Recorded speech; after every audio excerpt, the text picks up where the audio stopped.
Assalamualaikum warahmatullahi wabarakatuh. Saya perwakilan dari kelompok 8 akan memaparkan tentang materi yang berjudul proses persepsi.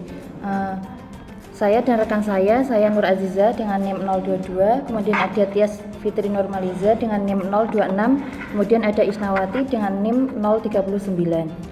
Nah, materi yang pertama itu tentang persepsi.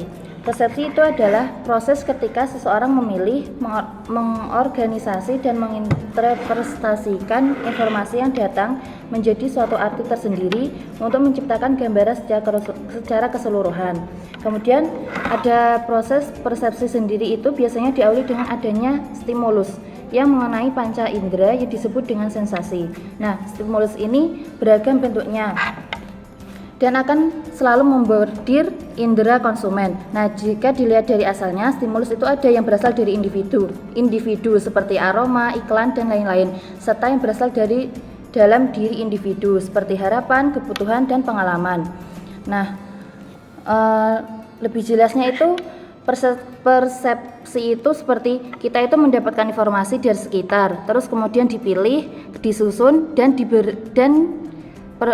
persepsi itu diberi arti informasi. Nah, kemudian jadi kita itu membentuk gambaran sendiri tentang sesuatu. Nah, prosesnya berawal dari rangsangan atau stimulus itu tadi yang masuk ke panca indera kita seperti bau harum, iklan televisi, dan lain sebagainya. Nah, rancangan ini tuh macam-macam. Sumbernya dari diri kita sendiri atau dari luar diri kita. Kalau dari luar diri kita itu seperti iklan dan aroma, kalau dari diri kita sendiri itu seperti kebutuhan, pengalaman, dan harapan. Baik, materi yang selanjutnya akan disampaikan oleh Mbak Tias.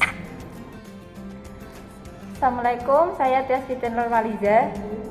Saya di sini akan menerangkan tentang stimulasi. Stimulasi sendiri yaitu segala sesuatu yang bisa membuat seseorang menjadi tertarik atau memiliki kesan terhadap suatu produk atau lingkungan. Stimulasi sendiri ada dua, yaitu stimulasi pemasaran. Stimulasi ini yang berbentuk fisik yang didesain untuk mengaruhi konsumen. Yang kedua yaitu stimulasi lingkungan. Stimulasi lingkungan atau stimulasi fisik yang didesain untuk memengaruhi keadaan lingkungan. Sekian dari saya, akan dilanjutkan oleh Mbak Isna. Perkenalkan, saya Isnawati NIM 039. Di sini saya akan menjelaskan materi terakhir tentang faktor yang mempengaruhi proses persepsi konsumen. Faktor yang mempengaruhi persepsi konsumen itu ada dua. Yang pertama yaitu faktor internal dan yang kedua yaitu faktor eksternal. Adapun faktor internal yaitu yang pertama kebutuhan dan motivasi, yang kedua yaitu sikap dan keyakinan, yang ketiga yaitu pengalaman masa lalu, dan yang keempat yaitu kepribadian dan gaya hidup. Untuk yang kedua yaitu faktor eksternal.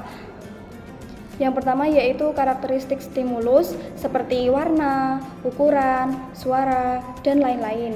Yang kedua yaitu lingkungan sosial dan budaya, dan yang ketiga yaitu pengaruh kelompok referensi seperti teman, keluarga, dan selebriti.